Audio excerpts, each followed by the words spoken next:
All right. So let's get into this Bengaluru case. Yeah. That's been kind of, it's really shaken a lot of people. And, you've probably heard the basics by now. Atul Subhash, a 34-year-old AI professional, Hmm. took his own life. And that's awful in and of itself. Right. But what's so disturbing and why we're doing this deep dive Yeah. is the checklist he left behind. Oh, wow. It's not like just your average, honey-do list or anything. This was a 3-part document before last day. Wow. Last day, and even execute last moment. Wow. It's like he treated his own death as a project almost. Yeah. And, it raises so many questions. I mean, yeah, just the level of, like intentionality there is just Yeah. kind of scary in a way. It is. Mm-hmm. Yeah. Well, I think what's really fascinating here Yeah. is how this checklist kind of gives us a window Right. into his state of mind. Yeah. It wasn't just about, ending his life. Yeah. There's this real, need for control. Yeah. Woven through every single task, like in the before last day section. Yeah. He didn't just settle his finances. He made sure there were redundancies in place.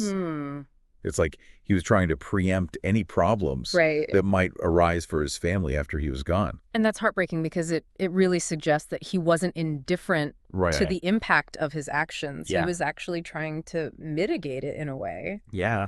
And it makes you wonder if this control, was his way to cope with the chaos he must have felt surrounded by. That's such a good point. When someone's contemplating suicide, Yeah. it's often about escaping unbearable pain, Right. whether that's emotional or psychological. Yeah. Creating order, ticking off boxes, like you said. Yeah. You can create a sense of agency Yeah. in a situation that just feels completely overwhelming. And, speaking of order, Yeah. we move to the last day section. And Okay. this is where it gets even more, I think, chilling. Oh, yeah. Because the tasks become very practical. Removing his phone's fingerprint, uploading his suicide note.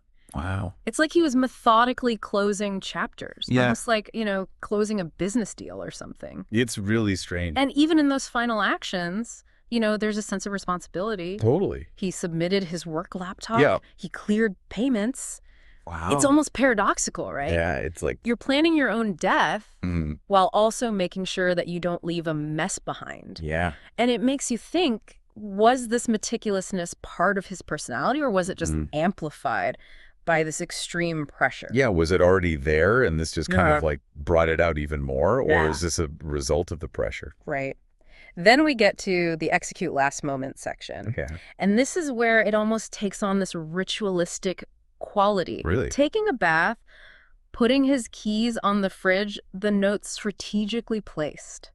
Wow. It's like he was choreographing these final moments. Yeah. And it kind of makes us ask, why? I mean, it's hard to know, but maybe it was about preserving some kind of sense of dignity. Right.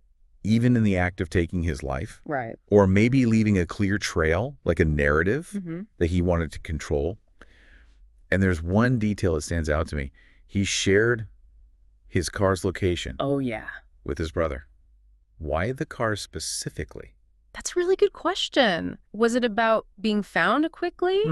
Or did the car, represent something to him, some kind of final statement? It's impossible to know for sure, but it really Yeah. reinforces the idea that this wasn't just an impulsive act of despair. This was carefully considered. Yeah. Each detail was chosen meticulously.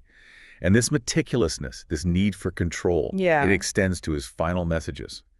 He left a 24-page suicide note and a 90-minute video. Wow. And here's where his accusations against his wife and her family come in. Right. And this is where it takes another turn. Because Yeah. these aren't just vague accusations. They're very specific and detailed. Oh, okay. He alleges false dowry and cruelty cases, pressure to pay a huge sum Wow. for his wife and their son's maintenance. Jeez. And there's this one line in the note that really got me. The more I work hard, he says, the more I and my family will be harassed and extorted. That's a really powerful statement. It is. It suggests he saw all of his efforts, his attempts to provide, as being used against him. Right. That just adds another layer to understanding his motivations. Absolutely.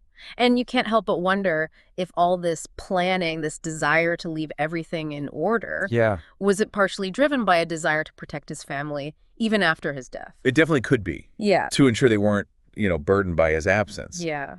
But there's another layer we need to look at too. Okay. Subhash also makes accusations of corruption against a judge in Uttar Pradesh.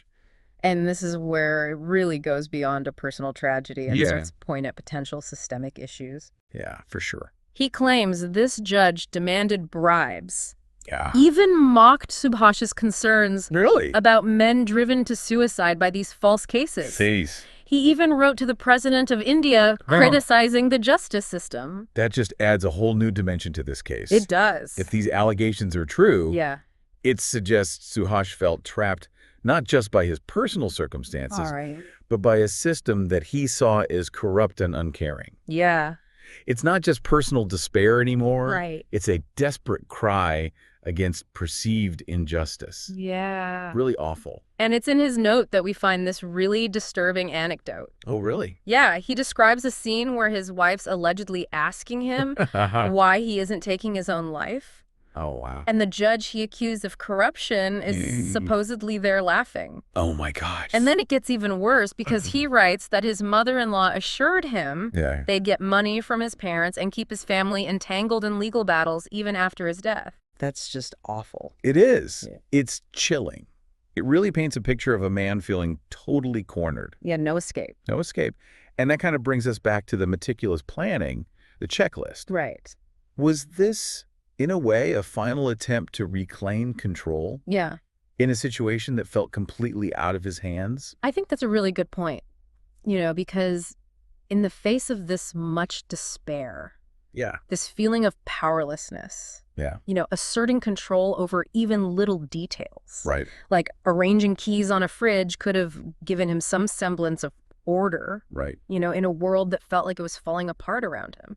And this case, it's so complex, but it really shines a light on this larger issue we need to talk about. The pressures men face in our society and the stigma surrounding men's mental health. For sure. We hear a lot about domestic violence against women, and rightfully so, but it's important to remember that men can also be victims. Absolutely. Of abuse and manipulations, especially within families. Especially within families, yeah, and societal expectations. Right. Often make it harder for men to talk about their struggles. Yeah. There's this pressure to be strong, the provider, to handle everything without showing vulnerability. Right. And that can be really dangerous. It is. Because it means men are suffering in silence, feeling like they have nowhere to turn.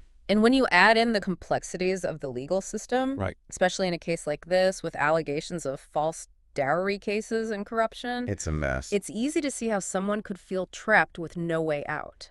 And what's even more concerning is the potential for systemic failures to make these personal struggles even worse. Right. If Subhash's allegations about that judge are true, it raises questions about, access to justice, fairness, and whether corruption could actually be victimizing those who are already vulnerable. It really is a sobering reminder. It is. That even in a world that seems so connected, individuals can still feel incredibly isolated and alone, especially when they're facing such a complex web of challenges. That's why it's so important to create a culture where people feel comfortable talking about their mental health, no matter their gender. We need to break down these stigmas and encourage open communication within families and in society. Absolutely. And we need to make sure that resources and support systems are available to anyone struggling with suicidal thoughts or feelings of hopelessness. Exactly. It's about recognizing that mental health is just as important as physical health. It is. And seeking help is a sign of strength. It really is. Not weakness. And, this case also brings up questions about the role of the legal system. Right. How can we make sure the laws are actually protecting people and not being misused or manipulated? And how can we hold those in power accountable for corrupt practices that make things worse for those seeking justice? It's a lot to think about. It's a lot of complex issues. It is. But these are conversations we need to have. We do. It's about creating a society where people feel seen, heard, and supported, no matter their gender or their circumstances. As we've been talking about this, I keep thinking about Subhash's planning. Yeah. It's unsettling. On the one hand, it's almost chilling.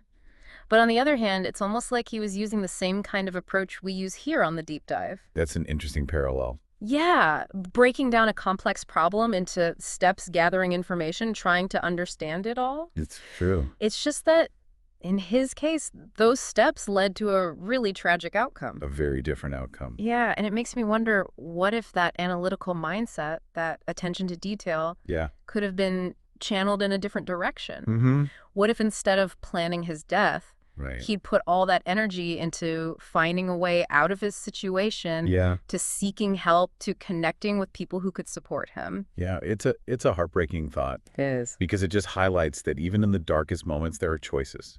Yeah. And we can't change what happened to Subhash. Right.